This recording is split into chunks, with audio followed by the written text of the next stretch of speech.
I'm Samuel Habib. Thanks for this opportunity to talk about our film. Since January 2020, I've been interviewing some awesome adults with disabilities about relationships, work, education, living on their own, healthcare, and every part of transitioning to adulthood. Before COVID, we traveled to do interviews and filming in Washington, D.C. We had to stop traveling for a while in 2020 and early 2021. But once we got fully vaccinated, we got back on the road. We traveled to Indianapolis, New York City, and Western Massachusetts to film. I also filmed my own life from my perspective with 2 GoPro cameras mounted on my wheelchair. And my dad has been filming and photographing my transition into adulthood. Today we are showing a short film we co-directed called My Disability Roadmap. It premiered on the New York Times website in May of 2022. We are continuing to work on a feature-length version of the film which will be released in 2024. I hope you enjoy the film.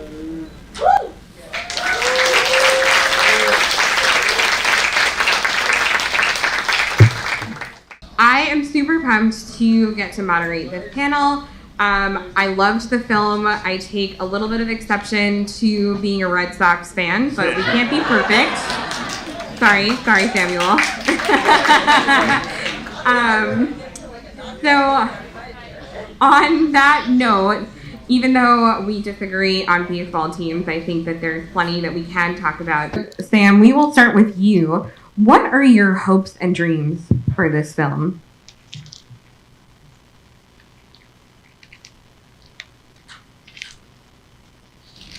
My goal for the film is that people won't talk down to people with disabilities. I want everyone to know that people with disabilities demand respect and rights. And I want other young adults with disabilities to have the same opportunities that I have had for healthcare, inclusive education, college, assistive technology, jobs, making friends, and independent living. I want people to learn from disability role models like Judy Heumann and Bob Williams. I want to help people learn how to live a full life with a disability as they transition to an adult by focusing on all of the possibilities of work, education, and disability rights. I love that. And I think this film is going to go a long way in doing that, so I really appreciate that. And now I want to turn it over to you, Dan, because you mentioned before, not wanting to take up too much in the way of space, right, in this conversation. So as a non-disabled person, can you talk a little bit about the overall approach to making the film and ensuring that Samuel's perspective was really centered? Being a filmmaker involves kind of being a control freak a lot of the times, to be honest with you. Jim and Maysoon probably can appreciate that, and Keith and Emily. So a lot of this was about letting go of control on a lot of levels. So when, for example, I'm like a New Jersey fast-talking guy, and Samuel has taught me that sometimes listening is the best quality of all. And sometimes you need to really slow things down in order to make sure Samuel and some other people I know have space in the conversation to communicate authentically. And so we will literally sit there, as you saw a sample in the film with the Bob Williams question, for an hour or 2 hours and let Samuel speak 3 sentences that we can then program into his device for narration or for a question. And so my next question is for Jim, because I want to know how a film like My Disability Roadmap can build off of the enormous impact of films and, for that matter, leadership that has come before us, like Crip Camp. So how can My Disability Roadmap continue to pave the way for disability rights, justice, and advocacy? Well, I have to say that one of the keys, I believe, to the success of Crip Camp was the authenticity. And that it was very, very rare before that point that people heard the voices of people within the community. So My Disability Roadmap really kind of carries that on. And I kind of told Dan and Sam that I really thought that You know, and I've been telling friends it's a film that will piss you off and it will make you laugh. Crip Camp was just one story. It was one story about a group of folks who went to this camp and how that affected their lives. There are thousands of stories within the disabled community that have yet to be heard. So, because my disability roadmap is so freaking good and that it really touches so many very important moments and it's getting this kind of attention, it does build upon the success of Nicole's and my film. And this makes me so happy. I want to shift in the conversation a little bit, and this question, I think, gets to the heart of so much of what is crucial to activism work right now. So, can you talk a little bit about how your life experience has informed your advocacy, your art, and your work, and then just kind of tie it in more broadly to how we can bring a disability justice focus to the media that we create? Okay. Well, it's funny because people always ask, so what's the hardest challenge? Is it being black or is it being disabled? I'm like, it's a coin toss and it lands on the edge. So depending on what day it is, I'm like, I'll roll down the street and they'll go, oh my God, can I pray for you? Or they'll be like, oh my God, what the hell happened? Did you get shot? I'm like, well, damn. I would take the money, no bullets, please. And so the activism really came about being a child at the end of the 60s. You know, you heard Judy Heumann talk about the laws and IDEA. My life actually arcs with the ending of the ugly laws, where literally you were warehoused.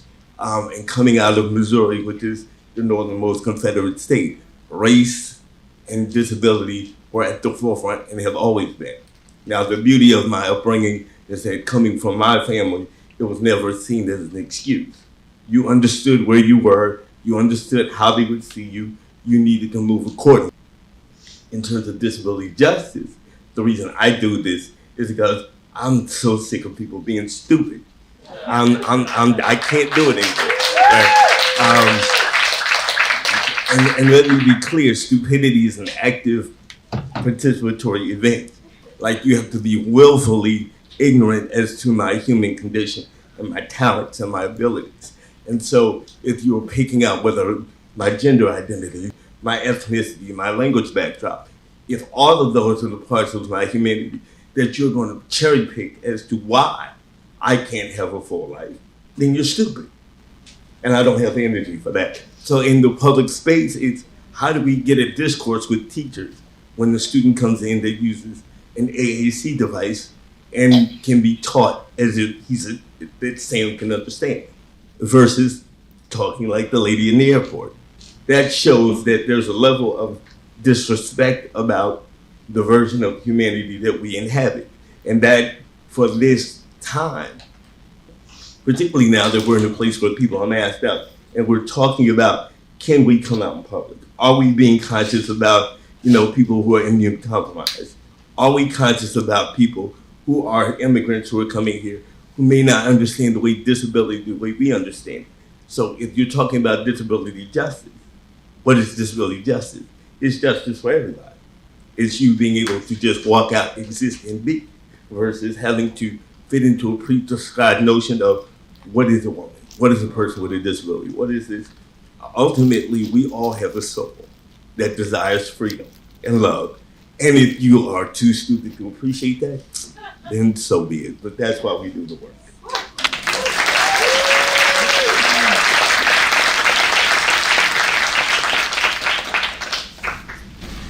So I think that this ties in really well to the next question that I have for Maysoon.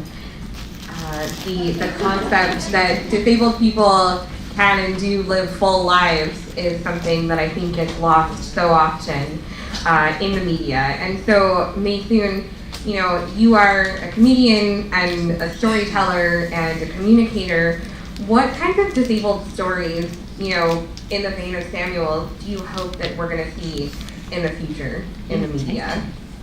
Well, first of all, I just want to piggyback what Keith said about how important it is for us who are disability advocates, who are doing this work, to understand that different people are coming from different places, especially when we're talking about people who are non-English speakers, people who grew up in other countries, people who didn't have access to certain education.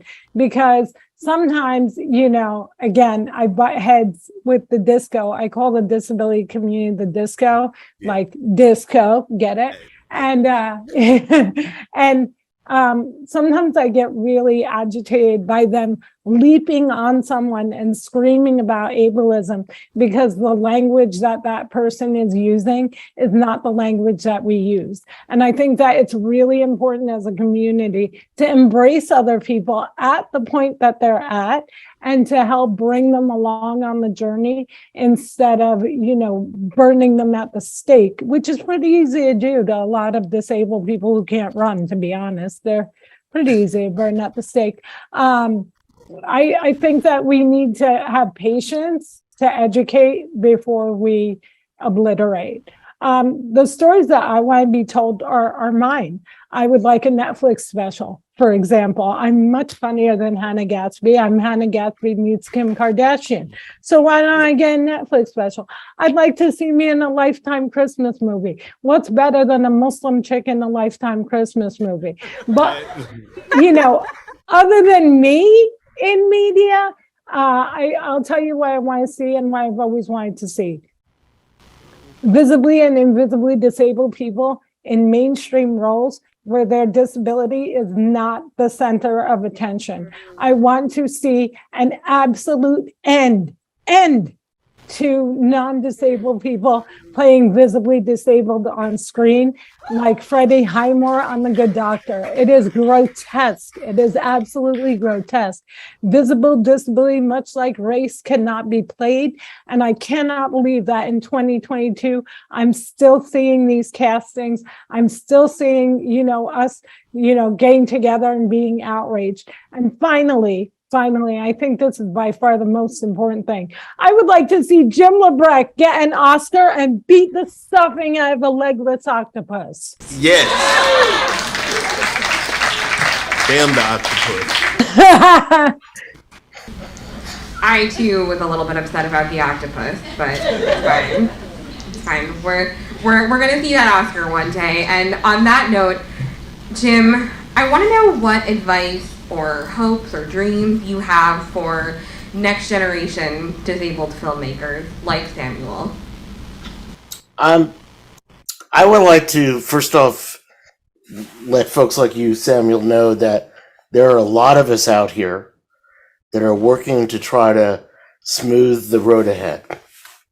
And I'm a co-founder of a group called Forward Doc, which supports documentary filmmakers with disabilities. And over the course of 4 years, we have 600 members. So, and then there's the work of the 1 in 4 Coalition, which is really a number of people who have achieved some success in Hollywood, folks with disabilities really coming together and really taking it directly to the studios and casting directors and such. I think a universal piece of advice for just about anything is to find other people that are doing what you want to be doing. And it doesn't have to be like if you want to be a cinematographer and you need to hook up with other cinematographers, but it's people who want to direct, people who want to do location sound, people who want to do post-production.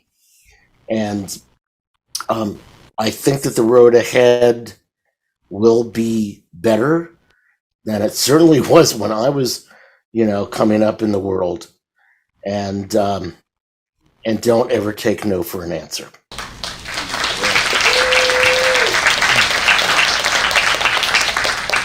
So in that spirit, I think that it's the perfect time to go back to the man in the center himself, right? Samuel, I would love to know if you could tell us a little bit about the best part of creating the film and also the most challenging part of creating the film?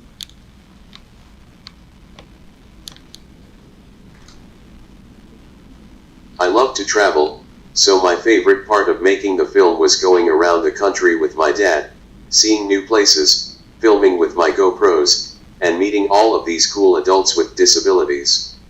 Like Keith and Maysoon. They are hilarious. Setting up and getting all of the interviews done was the most challenging part of creating the film. We had to fly or drive a long way for the interviews. On our flight to Indianapolis, they turned my power wheelchair on its side both ways, and it got damaged both ways.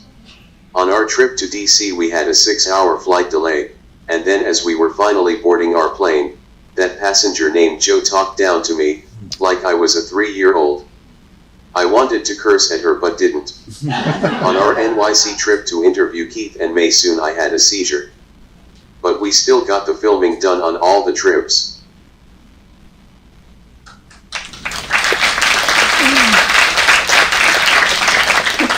Samuel, you have thought about how to. Some people have watched this film and said, well, tell me how I should communicate with you. Which, you know, part of me says, you know, it's not our job to educate everybody, but maybe it is. Sometimes it is, you know, and we can have that discussion. But Samuel, you've developed, you carefully spoke out, and then we programmed in your own communication tips for people, Congress people, or anyone else. So do you want to just share those communication tips that you put together? Be patient and do not talk down to me. Ask me how I best communicate. Slow down the pace of the conversation to create more space for me to contribute. If you don't understand me, ask me to repeat what I said. If I'm typing on my device, don't start another conversation.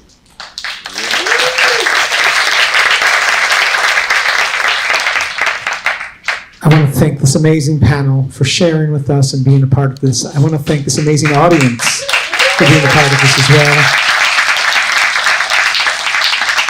Dan and Samuel for this beautiful film and bringing this all together. I want to thank all of the partners, of course, and of course mark your calendars for Real Abilities in April, and we look forward to seeing you at other events. Thank you, I just very briefly, first of all, the JCC was, and Real Abilities was very generous in donating the space, the staff time, the ticketing, everything was a donation. So we are really appreciative of that. That was an incredible partnership. Thank you. And Emily, you know, I don't know that in the mix of everything you got a proper introduction tonight, but Emily, because you should know, like Emily, everyone should just know Emily, right? But this incredible author, this incredible activist who's written an amazing book that's having a huge impact, and it was really wonderful to have you step up and be part of this event tonight. So thank you so much, Emily, for being here and doing a wonderful job moderating. And then finally, I'm thankful that Keith, Maysoon, Jim, all the other people in the film have taking time out of their lives to be a mentor for this amazing guy. You know, I mean, it's I could not be more grateful that all of you are in Samuel's life, and I know he is so grateful that you're in his life, but I can't even put into words like what an impact you all have had already on Samuel and our family's life, and I'm just really, really thankful for that. So thank you all.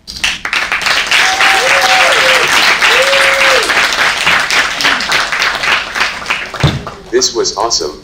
Thanks so much for being here. All right. Maysoon and Jim, thank you guys so much. We're good. You guys are awesome. Love you much. We'll see you soon. Love you guys. Bye.